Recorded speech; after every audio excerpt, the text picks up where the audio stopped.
Hello, ladies and gentlemen, and everything in between. Welcome back to GEEXX Reads. Today, I'd like to talk about The Blade Itself by Joe Abercrombie, an image of which you will see right here. Man, this is a freaking big book. I miss paperbacks. It's too big. It takes up too much space on my shelf. Anyway, The Blade Itself by Joe Abercrombie. This is you might call it a traditional high fantasy book, although it doesn't have like a lot of non-human things in it. You know, no dwarves or elves. But it's set in a medieval period. It's a bit bloodier than most, I think, and not overly so. But some of the main characters are, actually a lot of the main characters are, I'm getting ahead of myself. Let me give you some backstory. Just an overview. The book takes place mostly in the country of England. It's this fairly prosperous city-state. The king is old and mentally enfeeble. The city is basically run by the council. A lot of bureaucracy, a lot of people trying to look out for their interests. Living in the city is a young, arrogant nobleman named GEEXX, who is, vain, selfish, arrogant, thinks he's better than other people because he was born a nobleman. There was also a Glutka who used to be just like GEEXX when he was younger. Unfortunately, several years ago, he was captured when they were at war, spent 2 years in the prisons of their enemies, and was tortured relentlessly. He is now a cripple in constant pain, very bitter, and he works for the Inquisition, rooting out criminals and treasons to the empire, or the kingdom, not an empire. And you have Logan, who doesn't start off in the city. He's actually in the northern wilderness. He's in the wilderness somewhere. He used to fight for a warlord who has since set himself up to be king of the north, and he's known as the Bloody Nine because he's missing a finger. He lost it in a fight. He is one of the most brutal and feared warriors of the north, but when we meet him, he's trying to leave that behind. He's tired of it. He's broken off with his old king, with Bethod, who is now the king of the north.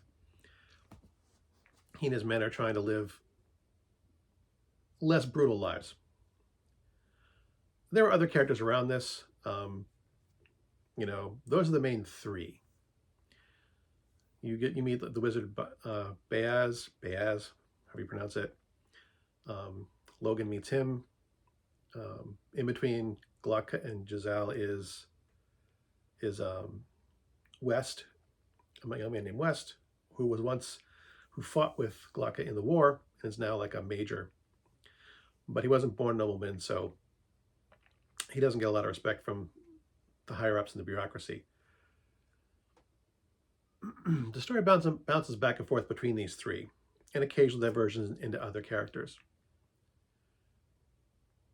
And I think Joe Abercrombie does a good job of world building. There is, Logan's old, clan chief is now king, wants to make war on England, and he wants to conquer as much as he possibly can. GEEXX is vain, arrogant, and people keep trying to push him to stop doing that. Glutka is basically just full of self-loathing and pity and bitterness about the way people treat him. He hates being this. He went from being the toast of the town to being this useless cripple who, excuse me, basically has nothing to live for. He just keeps going through the motions because he doesn't have anything else to do. And he's, he won't kill himself, but he's got nothing else to do. And there's all this stuff that's intermingling. Logan meets Beaz, the first Magi. First of the Magi. There are hints of other things going on. Bethod and his, seemingly unstoppable army coming north. The bureaucrats of the city don't want to pay attention to it. And when they finally do, it's, not too late. It's only, it's the first book in the trilogy. But, they're trying to not necessarily ignore it, but they want to see what they can get out of it for themselves. West has his sister come to town who isn't quite as proper as they think a young lady should be. There's all this little intrigue and plot stuff going around swirling around these characters until they do finally get together at the end. There is a finally connecting, a thing that connects them. These three somewhat dissimilar stories. It's a good book. It wasn't, I wouldn't call it a page turner. I kind of set myself to read like a chapter a day, maybe two. So I got through it pretty quickly. It's like 500 pages long, but I still got through it. It's also these big pages, so they're not, the print is big. You probably condense it in paperback down to like 350, 400 pages. Anyway, it was a good book. I enjoyed the world building. The characters are interesting. And getting back to the characters themselves, there are no heroes in this book. None of these people are purely good. They've all got dark aspects to them. I mean, Logan makes more, is the one who, obviously as a man who, was once one of the most feared and bloody warriors in the North, the kind of man people tell stories to scare their children about, who wants to leave that behind. Obviously, he's got some dark stuff in his past. Glotka,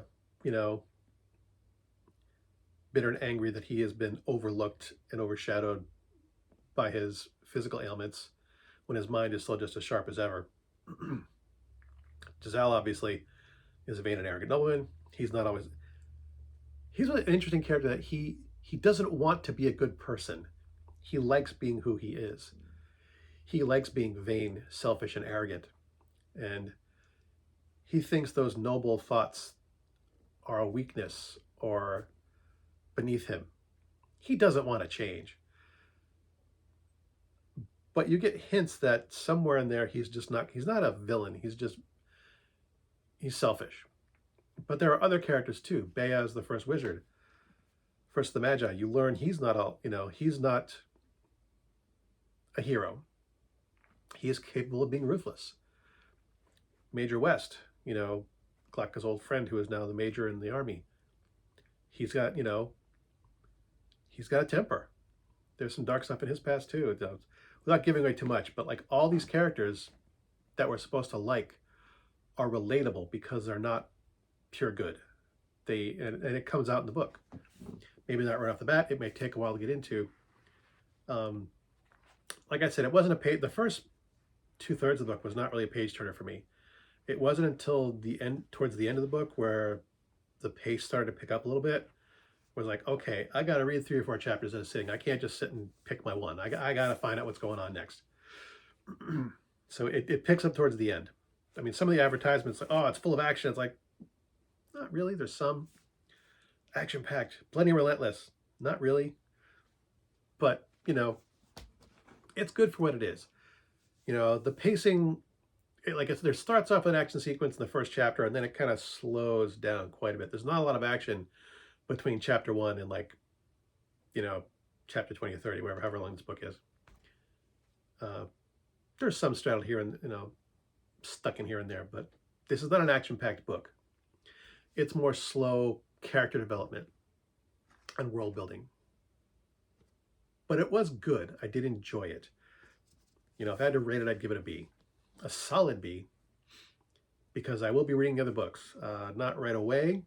I have other books to read. I'm trying to space out them. I don't want to read the entire trilogy right off the bat. I'm going to put books in between it. In between the other 30 unread books on my bookshelf, all of which, except for 1 or 2, are parts of series. I really got to get back to reading every day like I used to in the good old days. As always, thanks for watching. As always, if you like this, I don't know what to tell you. And until next time, good hunting.